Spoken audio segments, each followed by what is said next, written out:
नमस्कार, सवाल इंडिया में आपका बहुत बहुत स्वागत है। मेरा नाम है अंकित त्यागी और इस वक्त आप एनडीटीवी इंडिया के साथ हैं। मूसलाधार बारिश से मुंबई का हाल बेहाल है। एक बार फिर से मुंबई पानी पानी हो गई। सैकड़ों करोड़ों रुपए खर्च होने के बावजूद देश में सबसे ज्यादा, जो अगर कही जाए सबसे अमीर म्यूनिसिपैलिटी मुंबई की, सबसे ज्यादा कर यहीं से आता है। मुंबई की जो हालत है उसमें कोई सुधार देखने को नहीं मिल रहा है। मुंबई के कई इलाकों में जो पानी है वो घुटनों के ऊपर है। अंधेरी सबवे में पूरी तरीके से पानी भर गया है। विले पार्ले, चेंबूर और मुंब्रा कई इलाकों में हालात जो हैं वो काफ़ी ख़राब हैं और इसका जो असर है वो ट्रैफिक पर भी देखने को मिल रहा है।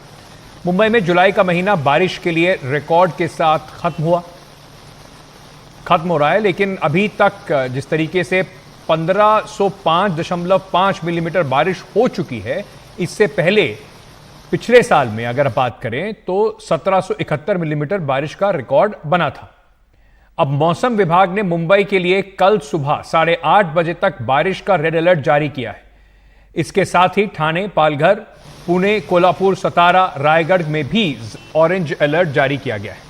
भारी बारिश का असर मुंबई में फ्लाइट ऑपरेशंस पर भी पड़ा। कल जिस तरीके से हमने देखा बारिश जो हुई थी, उसके बाद आज भी जो कई तेज बारिश की वजह से उड़ानों को रद्द करना पड़ा या देरी हुई। इंडिगो और स्पाइस जेट ने यात्रियों से कहा है कि फ्लाइट का स्टेटस चेक करके एयरपोर्ट के लिए थोड़ा पहले निकलें, और एयर इंडिया ने जो फ्लाइट कैंसिल हुई है उसके लिए रिफंड का प्रावधान भी रखा है।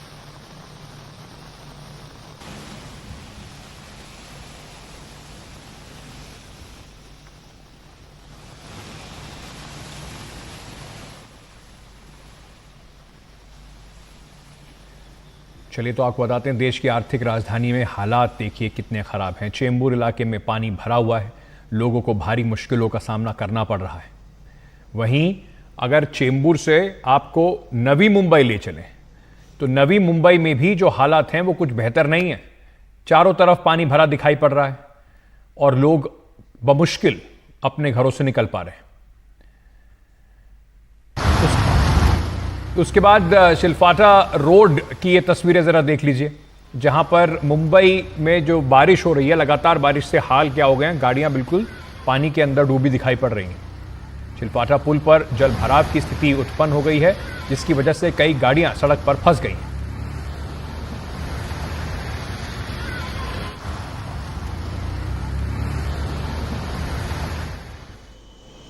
वहीं मुंबई में भारी बारिश की वजह से ट्रैफिक जो है उस जाम के हालात वहां पे हो गए हैं। तमाम बड़ी सड़कों पर गाड़ियां रेंग रही हैं, जल भराव दिख रहा है और ये जो ईस्टर्न एक्सप्रेस वे है मुंबई का, उसके ये हालात नजर आ रहे हैं। मुंबई के उपनगर कुर्ला ईस्ट में भी रात भर से बारिश हो रही है और बारिश के चलते जल जमाव हो गया है और कई लोग जो हैं वो मुसीबतों का सामना कर रहे हैं।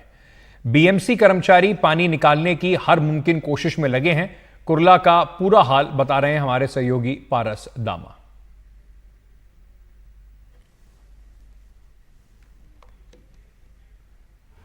समग्र महाराष्ट्र में पिछले 3 दिन से हो रही बारिश के कारण कितने ही ऐसी जगहें हैं जहां पर जल जमाव की स्थिति उत्पन्न हो गई है।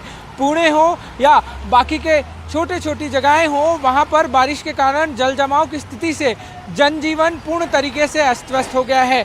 ऐसे में अगर मुंबई की बात करें तो मुंबई में भी बीती रात से लगातार बारिश हो रही है और बारिश के कारण मुंबई के कुछ ऐसे इलाके हैं जहां पर जल जमाव की स्थिति उत्पन्न हो गई है। वहीं मौसम विभाग ने कल सुबह 8:30 बजे तक समग्र मुंबई में रेड अलर्ट घोषित कर दिया है और बीएमसी की तरफ से लोगों को ये हिदायत दी गई है कि अगर काम ना हो तो वो अपने घर से बाहर ना निकले।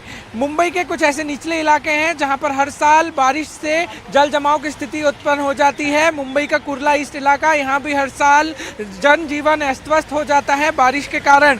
बारिश जैसे ही होती है यहाँ पर पानी भर जाता है और उसके बाद ट्रैफिक की समस्या लोगों को भुगतनी पड़ती है और पानी के कारण लोगों को और भी ज़्यादा दिक्कतों का सामना करना पड़ता है।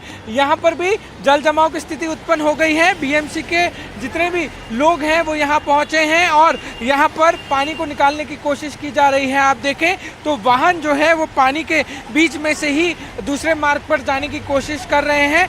बारिश जो है वो मुंबई में थमने का नाम नहीं ले रही है। बीती रात से जो बारिश शुरू हुई है वो लगातार जो है वो बढ़ती जा रही है। वहीं एक बात जो है वो है कि मुंबई में बारिश तो हो रही है मगर रफ्तार जो है वो अभी के लिए थोड़ी सी कम हो गई है, मगर आने वाले कुछ घंटे मुंबई के लिए बेहद ज़्यादा खतरनाक हो सकते हैं, बेहद ज़्यादा दिक्कत वाले हो सकते हैं, क्योंकि अब मौसम विभाग ने ये भी कह दिया है कि कल सुबह 8:30 बजे तक जो है वो रेड अलर्ट घोषित किया है और मुंबई में भारी से ज़्यादा बारिश होने की आशंकाएं हैं। कैमरामैन महेश हलवाई के साथ पारस दामा, एनडीटीवी इंडिया, मुंबई। चलिए सीधे लाइव इस वक्त हालात क्या हैं और अभी बारिश के किस तरीके से लोग सामना कर रहे हैं, पानी कितना कहां भरा हुआ है। मेरे सहयोगी इस वक्त हमारे साथ जुड़ रहे हैं। सीधे आपको लिए चलते हैं सुनील सिंह के पास। सुनील सिंह, बारिश जो लगातार, सुनील, ऐसा लगता है कि हर बार बारिश होती है और हम लोग वही कहानी पर वही दोहराते हुए बात कर रहे होते हैं। सरकारें बदलती हैं, लोग जो हैं वो बदलते हैं, लेकिन कहानी मुंबई की बदलती नहीं है। बिल्कुल अंकित, मुझे तो कई साल हो गए हैं वही कहानी हर साल सुनाने की और दिखाने की, लेकिन इतना ज़रूर है कि थोड़ा बहुत सुधार ज़रूर हुआ है। पहले इतनी बड़ी संख्या में मोटर पंप नहीं लगाए गए थे पानी खींचने के लिए, या फिर होल्डिंग पॉन्ड जो है वो नहीं बनाए गए थे, जैसे इस बार हिंद माता और जो है कि हिंद माता में होल्डिंग पॉइंट बनाया गया है। तो पहले जरा भी बारिश होती थी तो ज़्यादातर कि हिंद माता में पानी भर जाता था, हम वहाँ पर दिखाते थे, लेकिन वहाँ पर होल्डिंग पॉइंट लगाने की वजह से अब उतना पानी नहीं भरता है। किंग सर्कल में भी छोटा सा होल्डिंग पॉइंट बनाया गया है, लेकिन अभी वहाँ पानी भर जा रहा है। मिलन सबवे पहले हम बहुत दिखाया करते थे, लेकिन मिलन सबवे पे वो स्थिति नहीं बनती है क्योंकि वहाँ पे भी होल्डिंग पॉइंट बना दिया गया है। अब रह गया है अंधेरी सबवे, जहाँ पर कि जगह नहीं है उस तरह की कि होल्डिंग पॉइंट बनाया जा सके, तो वहाँ पे लेकिन कोशिश ज़रूर पिछले साल हुई थी, तो वहाँ पर अब पानी भर जाता है क्योंकि बहुत ऊंचे इलाके वहाँ का पानी जमा होकर आकर भर जाता है। ठीक वही चीज़ LBS मार्ग की होती है कुर्ला में, वही हालात चेंबूर में होता है, चुना भट्टी में हो जाता है। तो लिहाजा बारिश जरा भी होती है तो पानी भरना शुरू हो जाता है। ये सब निचले लो लाइन के इलाके हैं। लेकिन अभी की हम बात करें तो मैं इस समय मुंबई के जुहू समुद्र तट पे हूँ और यहाँ पर देखिए सड़क जो यातायात है चल रही है क्योंकि बारिश अभी रुकी हुई है। और लेकिन अभी घंटा भर पहले ही हाई टाइड का वक्त था, लहरें जो है 4.64 मीटर की उठनी थी।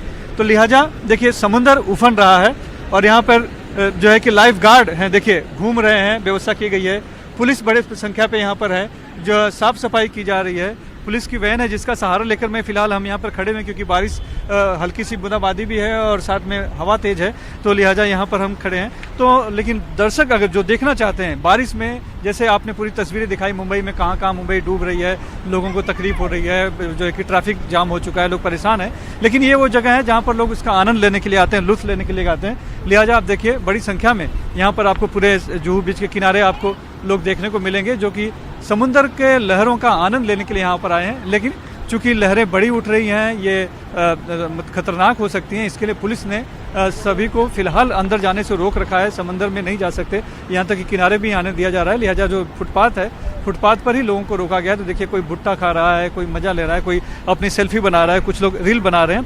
तो मुंबई में दो तस्वीरें दिखाई पड़ती हैं हमेशा। एक तरफ वो जो लो लाइन इलाकों में लोग रहते हैं या जो सड़कों में जल जमाव के कारण लोग फंस जाते हैं या जिनके घरों में पानी चला जाता है, और ये नज़ारा होता है जो कि लोग समंदर का हाई टाइड में लहरों का आनंद लेने के लिए यहाँ पर आते हैं, इसमें मौज मजा करने के लिए आते हैं, भीगते हैं लेकिन इसको लुत्फ उठाते हैं। तो ये दो तस्वीरें हैं। अक्सर जब भी बारिश तेज होती है मुंबई में इस दौरान और लहरें जिससे ज़्यादा उठती हैं, वो यही दो तस्वीरें हमें देखने को मिलती हैं। और ये बदस्तूर जारी है, कई वर्षों से जारी है। थोड़ा सुधार जरूर हुआ है जैसा कि मैंने कहा, लेकिन बारिश अगर तेज होती है और उसी समय हाई टाइड का वक्त अगर होता है तो फिर जितनी भी व्यवस्थाएं अभी की गई हैं वो सब नाकाफ़ी साबित हो जाती हैं और लिहाजा जगह जगह मुंबई जो कि डूबने लगती है और लाइफ लाइन यानी कि जो लोकल ट्रेनें वो भी प्रभावित होती हैं। लेकिन आज की बात ये रही क्योंकि बारिश हुई जरूर लेकिन रुक रुक कर हुई और उस समय हो रही थी जब हाई टाइड का वक्त नहीं था, तो लिहाजा तीनों लोकल हार्बर कहिए या मध्य रेलवे कहिए या फिर पश्चिम रेलवे, तीनों बदस्तूर जारी थी। कुछ 5 से 10 मिनट लेट जरूर चल रही थी, लेकिन हाँ सड़कों पर पानी जमा होने से जो ट्रैफिक है वो कहीं कहीं हमें जाम देखने को मिला और जिनके घरों में पानी गया है, मुंबई की बात करें तो थोड़ा सा उन्हें तकलीफों का सामना करना पड़ा है। और इसके अलावा मुंबई से सटे पालघर, रायगढ़, थाने और जो ज़िले हैं और पुणे में तो स्थिति इससे भी ज़्यादा स्थिति खराब है, जहाँ पर नदियाँ बह गई हैं, पानी भरकर बाहर सड़कों पे आ गया है, लोगों के घरों में जा रहा है। जैसे हमने सुबह सुबह देखा पुणे में सिंहगढ़ का जो इलाका था, सिंहगढ़ रोड पर एकता नगर में लोगों के घरों में पानी चला गया था, वहाँ के दमकल कर्मियों को बुलाना पड़ा, वहाँ लोगों ने नाव में से लोगों को बाहर निकाला था। तो ऐसी स्थिति जरूर हुई है, लेकिन इससे एक फ़ायदा ये भी है मुंबई की, अगर हम बात करें तो मुंबई वालों के लिए, कि मुंबई के पानी की जो आपूर्ति साल भर में होती है अंकित, वो 7 तालाबों से होती है जो कि उन्हीं इलाकों में रहते हैं। वहाँ पर जमकर बारिश हुई है तो लिहाजा 4 तालाब जो हैं भर गए हैं, 2 तालाब आज ही भर गए हैं, तो 70% कम से कम तालाब भरे जा चुके हैं। ये एक मुंबई वासियों के लिए बहुत राहत की बात है। जो 10% जो पानी की कटौती हो रही थी वो कटौती भी आज इसीलिए रद्द कर दी गई है। लेकिन हाँ, बारिश होती है उसी समय हाई टाइड का वक्त होता है तो मुंबई वालों को परेशानी होती है और इस परेशानी का सामना सभी को करना पड़ता है, फिर चाहे छोटे हों या बड़े हों। लेकिन उसी में कुछ लोग वो भी रहते हैं जो जुहू चले आते हैं या फिर मरीन ड्राइव चले जाते हैं या फिर गेट ऑफ इंडिया जाते हैं, वहाँ पर इस तरह की लहरों का लुत्फ उठाते हैं, मजा लेते हैं। बिल्कुल, कुछ लोगों के लिए सुहाना मौसम है, कुछ लोगों के लिए काफ़ी परेशानी भरा आलम है। सुनील, एक सवाल आपसे और पूछना चाहूँगा जाने से पहले। मुख्यमंत्री ने प्रेस कॉन्फ्रेंस करके कहा कि काफ़ी सारी जगह पर काम चल रहा है, एनडीआरएफ की टीमों को भी तैनात किया गया है। अभी क्या, क्योंकि अभी ऑफिस से वापस आने का वक्त होगा, एक बार फिर से ट्रैफिक की समस्या जो है वो बिल्कुल पीक पर पहुंच जाएगी। मौसम विभाग का इस पर क्या कहना है, कब तक मुंबई को राहत मिल सकती है?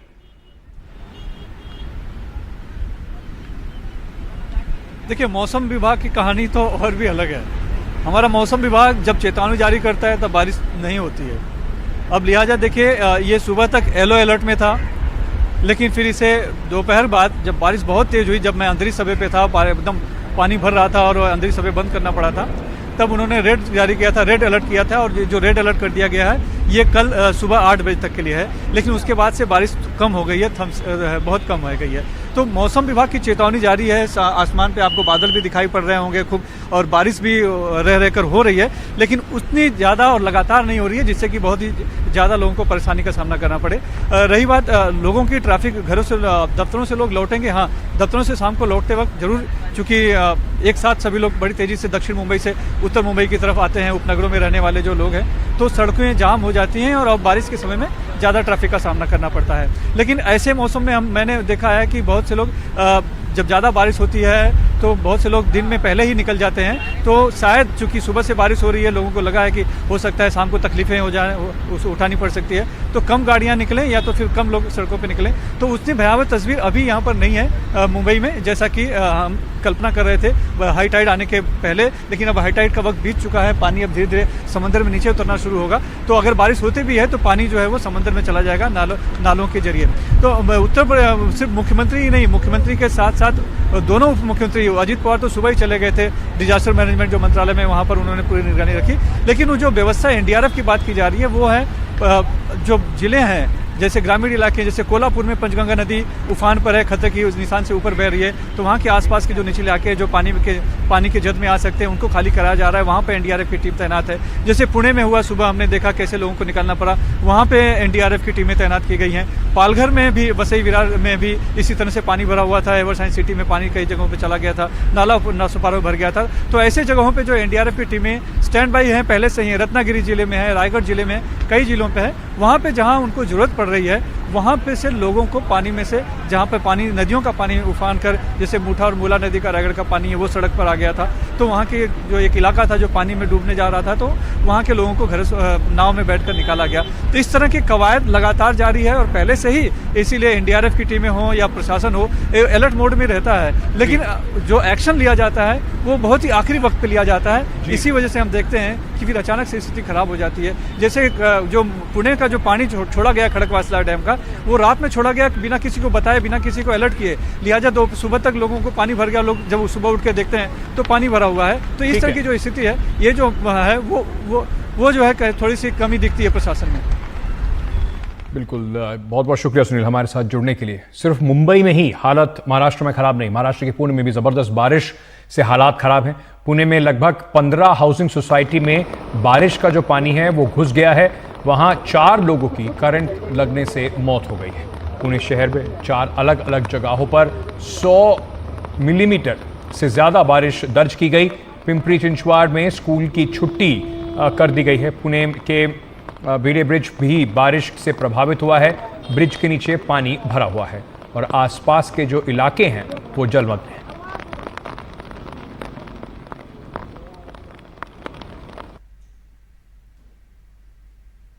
जैसा कि आप देख सकते हैं, कल रात से पुणे में जो जोरदार बारिश हुई है उसकी वजह से पूर जैसी स्थिति पुणे में हो चुकी है और उसकी वजह से पुणे के नागरिक जो इतने त्रस्त हुए हैं उसकी वजह से जो 6 से 7 फुट तक पानी ऊपर तक गया था और इसकी वजह से बहुत सारे जीवन धोखे में भी थे। तो अब हम बात करते हैं एक नागरिक से जो इसकी वजह से त्रस्त है। अंकल जी, क्या हुआ था? हाँ, मेरा नाम महेश साठे है। पूजा पार्क सोसाइटी में मैं रहता हूँ। सुबह 4:30-5 बजे पानी आना शुरू हुआ। पहले हमें कोई इन्फॉर्मेशन नहीं मिली कि पानी आ रहा है, इसलिए हम जल्दी बाहर निकले। इतनी जल्दी पानी भर गया है कि मेरे घर में 6 से 7 फुट पानी था। अभी एक मैं बताता हूँ आपको, ये सॉल्यूशन आप क्यों नहीं इस्तेमाल करते हैं, मेरे को आज तक पता नहीं चला। अभी देखो, ऊपर 4 डैम है, एक खड़कवासला का है और बाकी के 3 और ऊपर है। तो वो सब मिला के 29 TMC पानी रहता है डैम में, टोटल मिला के। उसमें से खड़कवासला 1.25 TMC का है, 27 TMC ऊपर रहता है पानी। तो खड़कवासला भरने की आप राह क्यों देखते हैं? अगर 1.5 TMC खड़कवासला में होता है तो उसी वक्त आप रिलीज़ कर दीजिए ना वाटर। आपको मालूम है ऊपर अगर पानी बहुत हो रहा है, उधर से पानी नीचे आएगा, तो आप पहले थोड़ा रिलीज़ क्यों नहीं करते? अगर ऐसा ज़ोरदार आप रिलीज़ करोगे तो यहाँ के लोग कैसे? कल IMD ने बताया था कि रेड अलर्ट है पुणे शहर में, तो उसके पहले कुछ अलर्ट आया था आपको? प्रशासन ने कुछ किया था? कोई अलर्ट नहीं, कोई नहीं। मेरा लाख रुपए का नुकसान हो गया घर में। जैसा कि आप देख सकते हैं कि इस वजह से जो पानी इधर सब आ गया है, उसके वजह से नागरिक को बहुत तकलीफ़ हुई है। और अभी हम लोग देख सकते हैं कि ये जो जगह है पूरी तहस नहस हो चुकी है और इसका भरपाई कौन करेगा, ये सवाल अब उठता है।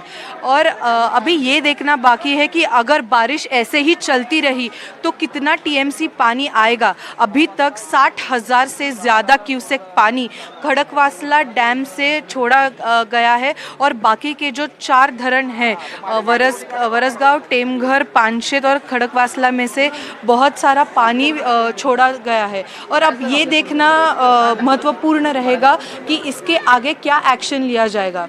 कैमरामैन निकेतन के साथ रेवती, NDTV, पुणे। हेलो मोटो।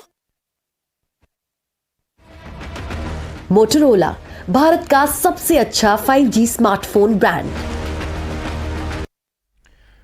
चलिए, वक्त हो चुका है मोटोरोला प्रेजेंट्स टॉप स्टोरीज का।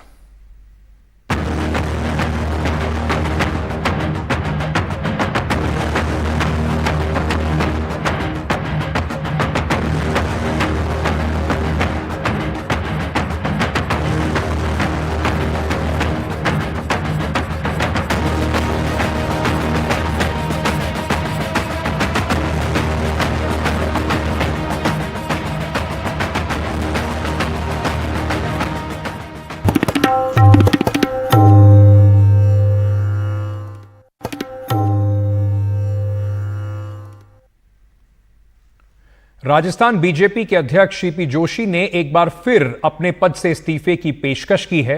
सीपी जोशी फिलहाल दिल्ली में हैं। सीपी जोशी ने विधानसभा चुनाव के नतीजों के बाद और लोकसभा चुनाव से पहले भी इस्तीफे की पेशकश की थी।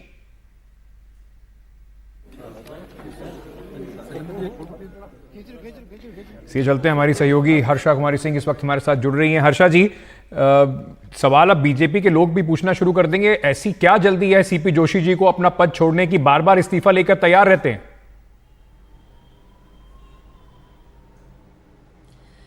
देखिए, इसके पीछे जो एक राजनीतिक रणनीति साफ दिखाई दे रही है। जब विधानसभा का चुनाव हुआ था तब भी चुनाव को खत्म करने के बाद में सीपी जोशी ने कहा था कि अब आप किसी और को मौका दीजिए, क्योंकि आप जानते हैं कि राजनीति पूरी तरह से जातिगत आधार पर टिकी रहती है और राजस्थान में जो मुख्यमंत्री है भजनलाल और जो सीपी जोशी है, दोनों ब्राह्मण चेहरा है। तो कहीं ना कहीं जरूरत भी है कि कोई और वर्ग को भी साधा जाए।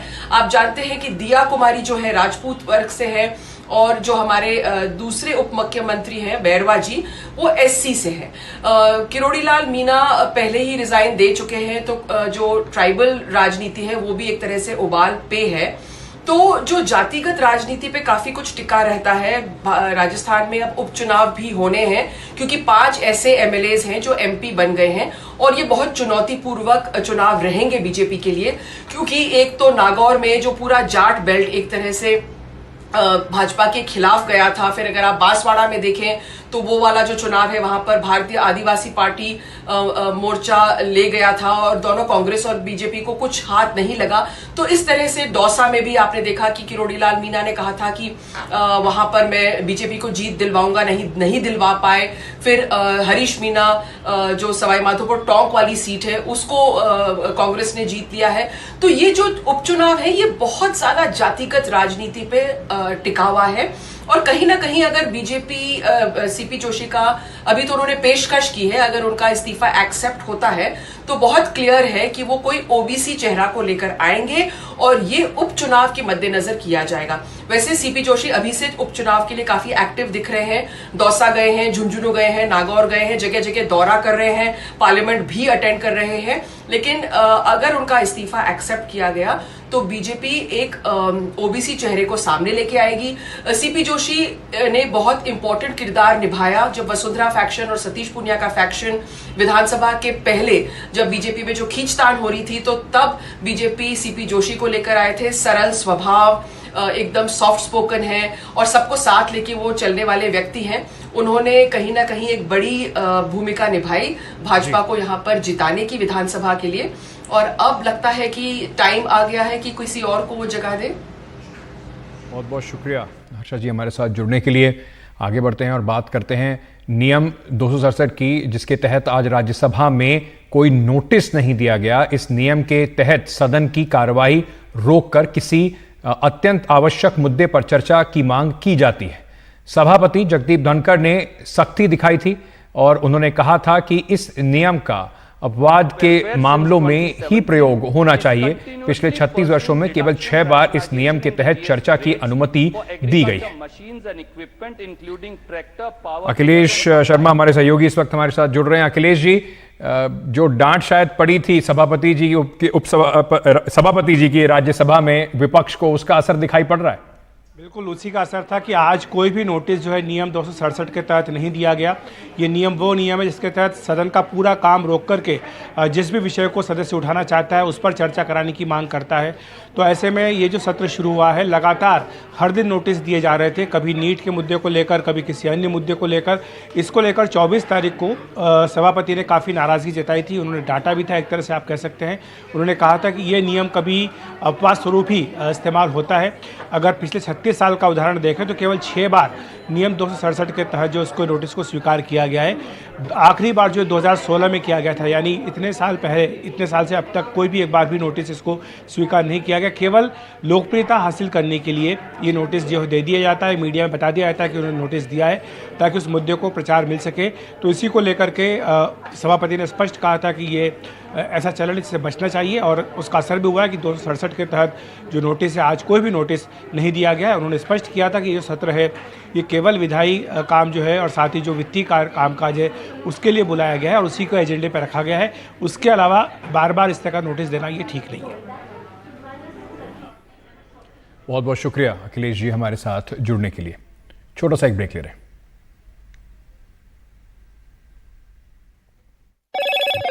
हेलो मोटो।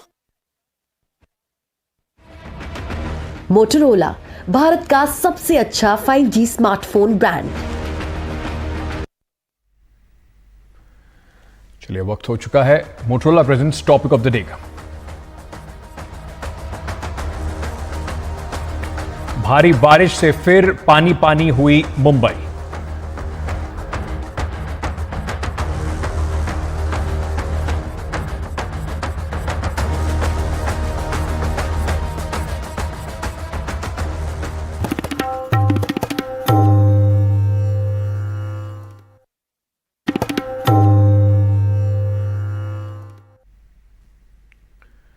करगिल युद्ध साल 1999 में मई और जून के महीने में हुआ था। इस साल करगिल युद्ध के 25 साल पूरे हो रहे हैं। हर साल करगिल दिवस 26 जुलाई को मनाया जाता है। इस दिन देश के नायकों की बहादुरी और वीरता को श्रद्धांजलि देने के लिए इस पूरा देश उन्हें याद करता है। इस बार देश 25वां करगिल दिवस मनाएगा। कल मुख्य समारोह मनाया जाएगा जिसमें प्रधानमंत्री नरेंद्र मोदी शिरकत करेंगे और शहीदों को श्रद्धांजलि देंगे। जहां कारगिल विजय की रजत जयंती समारोह है और कारगिल में टाइगर हिल के लिमोजिन पॉइंट पर पहुंच चुकी है एनडीटीवी की टीम। आपको दिखाते हैं ये ग्राउंड रिपोर्ट। करगिल विजय दिवस के 25वां साल है ये। रजत जयंती समारोह देश मना रहा है और उस लड़ाई का जो सबसे बड़ा हीरो बनकर निकला था, अगर 25 साल पहले मैं आपको ले जाऊं तो वो एनडीटीवी का वो फुटेज जिसमें विक्रम बत्रा बोल रहे हैं, ये दिल मांगे मोर। और वो ये दिल मांगे मोर लगता है था कि इस युद्ध का सबसे बड़ा नारा बन गया। विक्रम तो हमारे साथ नहीं है, लेकिन आज विक्रम के जुड़वा भाई जो बिल्कुल विक्रम की तरह ही दिखते हैं, विशाल, हमारे साथ यहाँ जुड़े हुए हैं। और ख़ास बात यह है कि विक्रम को जितना देश याद करता है उससे कहीं 100 गुना ज़्यादा विशाल याद करते हैं। क्यों याद करते हैं, कैसे याद करते हैं, विशाल खुद अपने किस्से सुनाएंगे कैसे वो विक्रम को आज भी ट्रिब्यूट पे करते हैं। बहुत बहुत शुक्रिया विक्रम, विशाल हमसे बात करने के लिए। Thank you so much. पहली चीज़ तो मैं यही जानना चाहूँगा, आप छोटे हैं उनसे जी, वो लव थे, आप खुश हैं जी, वो शेरशाह बन गए जी, आप क्या बने? मैं शेरशाह का ब्रदर बन गया। सवाल यही था, आप दोनों की दोस्ती कैसी थी, बचपन कैसा बीता और क्यों फौज में आना था और क्या आपको फौज में नहीं आना था? तो हम दोनों की दोस्ती बहुत ही गहरी थी। आप सुमित जी जान सकते हैं कि जो ट्विन बॉन्ड होता है वो बहुत ही डिफरेंट होता है एक नॉर्मल ब्रदरहुड से। और हम दोनों का ड्रीम था, हम दोनों ने ये सपना इकट्ठे सजोया था कि हम दोनों फौज ज्वाइन करना चाहते हैं। और प्राइमरीली ये जो हमारा ड्रीम था ये इस वजह से बना था क्योंकि जिस स्कूल में हम पढ़ते थे वो एक आर्मी कैंटोनमेंट में था और वो एक माउंट ब्रिगेड हुआ करती थी। तो हमारा जितना भी डे शेड्यूल होता था स्कूल का, right from 9 in the morning until late in the evening, हम हमेशा ना सिर्फ फौजियों से सराउंडेड होते थे। और हमारा जो पूरी दिनचर्या होती थी, तो अगर आप एक क्लास में लगा रहे हो, अगर फ्री पीरियड भी होता है, अगर आप ग्राउंड में खेल रहे हैं, तो we got to see only the man in the uniform. उसके सिवा हमको कुछ दिखता नहीं था। दूसरा, एक बार मैं पहले भी बहुत बार इंटरव्यू में बता चुका कि एक फेमस सीरियल आता था परमवीर चक्र, हम दोनों का वो फेमस सीरियल था। ये अलग बात है कि हम दोनों ने फर्स्ट एसएसबी इकट्ठे फेस किया।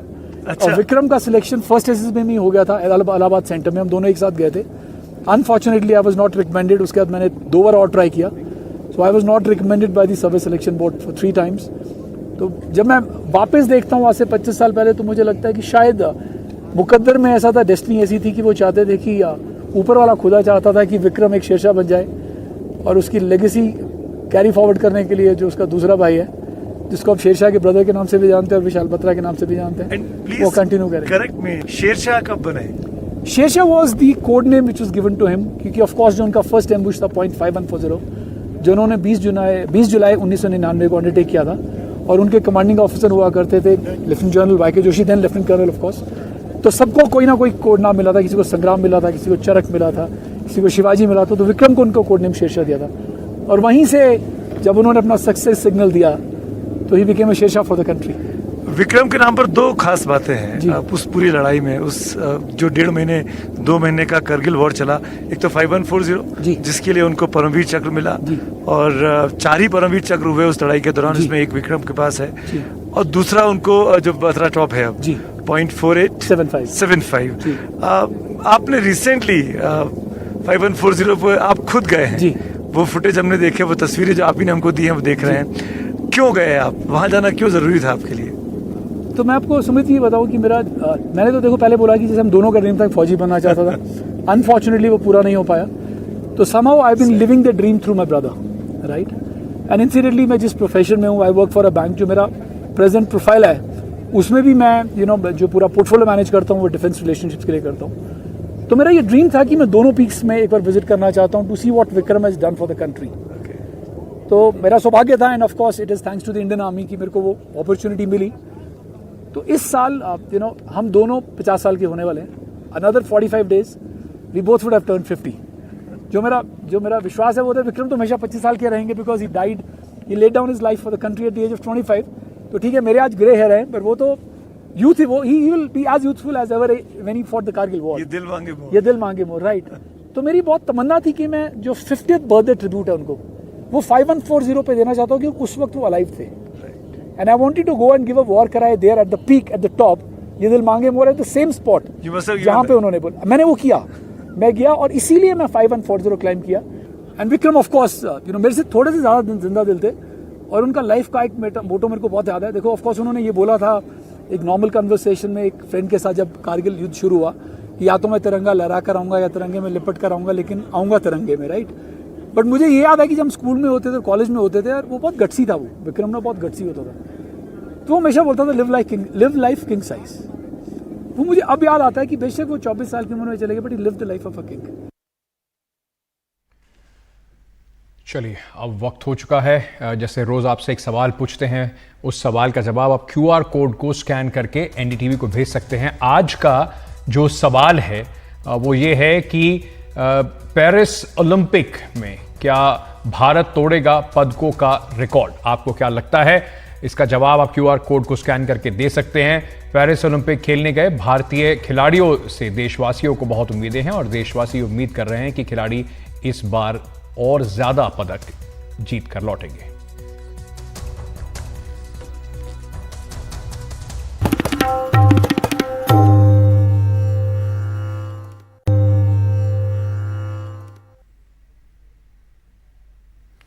कारगिल दिवस उन वीर सपूतों को समर्पित है जिन्होंने अपने जीवन का सर्वोच्च बलिदान करते हुए तमाम मुश्किलों पर विजय पाई और 26 जुलाई 1999 को कारगिल से पाकिस्तानी सैनिकों को हराकर अपनी जीत का परचम लहराया।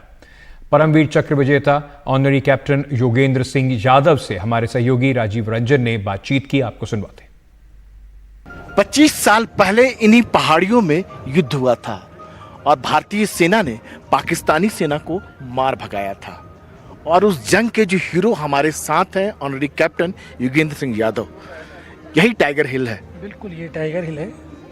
और जब इस टाइगर हिल को देखते हैं तो 25 साल का वो द्वंद्व युद्ध आता है। पाकिस्तान की वो कायराना हरकत याद आती है जो छुप करके इन पहाड़ियों के ऊपर आकर के बैठ गए थे। उनको शायद ये एहसास नहीं होगा कि हिंदुस्तान की मिट्टी, भारत माँ की मिट्टी सिंगने और शेर पैदा करती है। लेकिन योगेंद्र जी, आप लोगों ने कैसे मार भगाया? नीचे से आप लोगों ने चढ़ना शुरू किया। सामने बत्रा टॉप है, टाइगर हिल है, गन हिल है, तोलुंग की पहाड़ियाँ हैं, ये सब पहाड़ियाँ दिख रही है। देखने से बिल्कुल आसान लगता है, लेकिन 15 से 18,000 फुट की ऊंचाई पर चढ़ना एकदम खड़ी चढ़ाई है। आप लोग कपड़े भी उस तरह से नहीं थे, ना हथियार थे, कैसे आप लोगों ने जीत की?